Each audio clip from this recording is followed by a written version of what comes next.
Shvi'i Shel Pesach, the seventh day of Passover, marks the climactic moment of Exodus, the very day that, according to our tradition, Kriyat Yam Suf, the splitting of the Red Sea, occurred. As we escaped slavery in Egypt, we were trapped between the sea and the Egyptian army, and we were saved by a miracle that defies logic, expectation, and nature itself.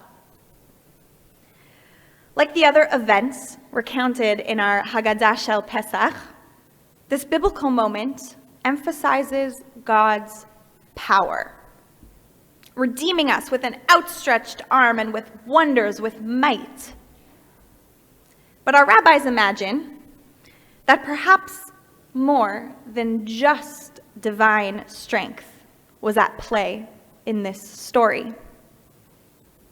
In a midrash, the rabbis wonder about the moment before the sea split, when no miracle had yet occurred, and teach that only after one person, Nachshon ben Aminadav, had walked into the water all the way up to his neck, maybe even his nose, maybe even his forehead, did the sea split.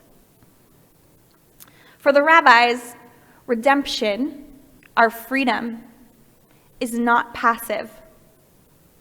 Even in moments of desperation, we are not just waiting for God to save us. We are called to move forward, even when the path ahead is uncertain. Nachshon's courage is a model of faith, of emunah.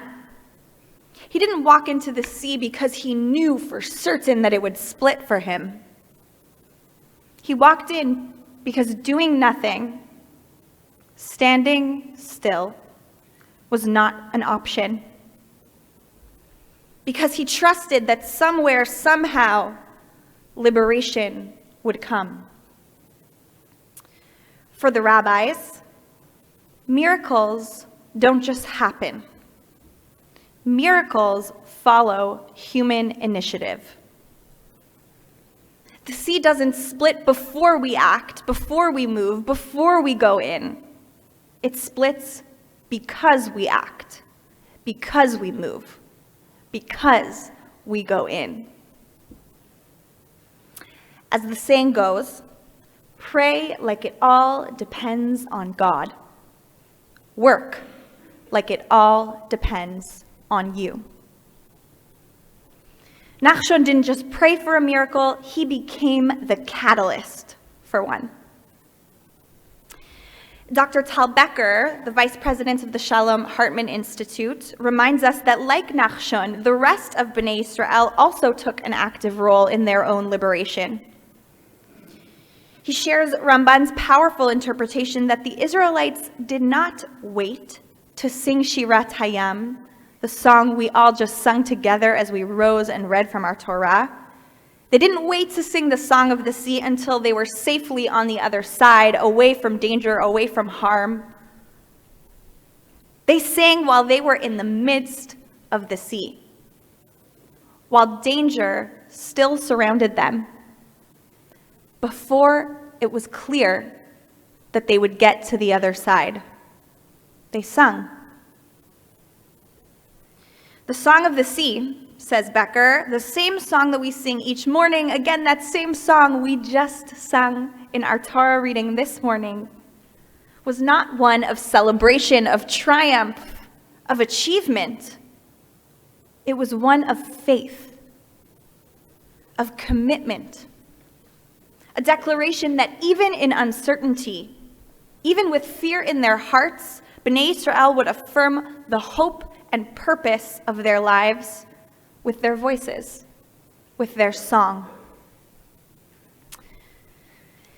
Today, we, the Jewish people, are again walking through uncertainty. War, anti-Semitism, fear, division. We carry with us our own personal losses too, illness, grief, heartbreak. We do not yet know how or when our communal and personal hopes of peace and safety will be realized.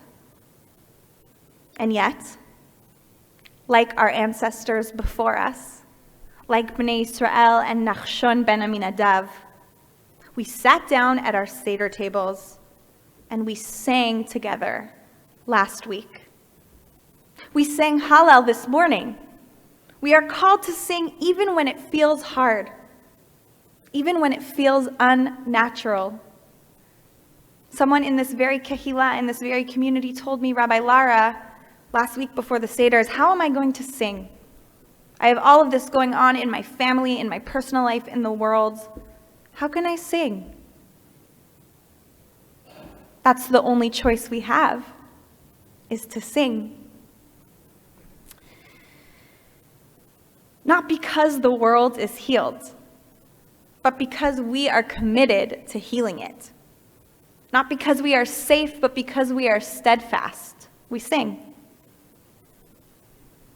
We sing and we move forward because standing still is just not an option. Because singing is how we declare we are here. We believe in a hopeful, redemptive future. And we will be God's partners in bringing it. May we all find the courage to sing, even in the middle of the sea, and the faith to keep stepping forward even when the way is unclear, trusting that the waters may just part again. Chag Sameach.